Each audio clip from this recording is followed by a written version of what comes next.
waxaan rajaynayaa in garsoorka Soomaaliya oo aan qabo inuu yahay meelaha ugu muhiimsan ee qaanuunka wax laga tari karo si wanaagsan loo hagaajiyo hadduu Ilaahay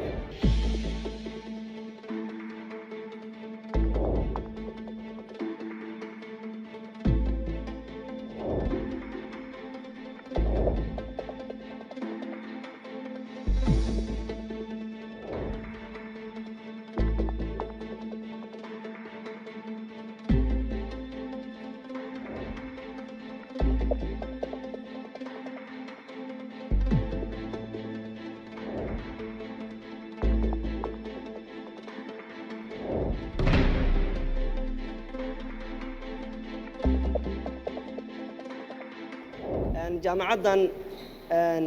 badda cas anigu waxaan ahay dadkii jaamacaddan ka qalin jabiyey garsoorayaasha fadhiya jaamacadda ka qalin jabiyeen gudoomiyaha maxkamadda jaamacaddu ka qalin jabiyey isuduwaha wasaaradda cadaaladda jaamacaddu ka qalin jabiyey ardada waxaan baraa alfiqh alislaami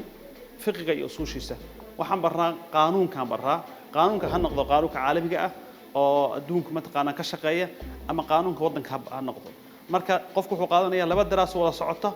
oo tii shareecada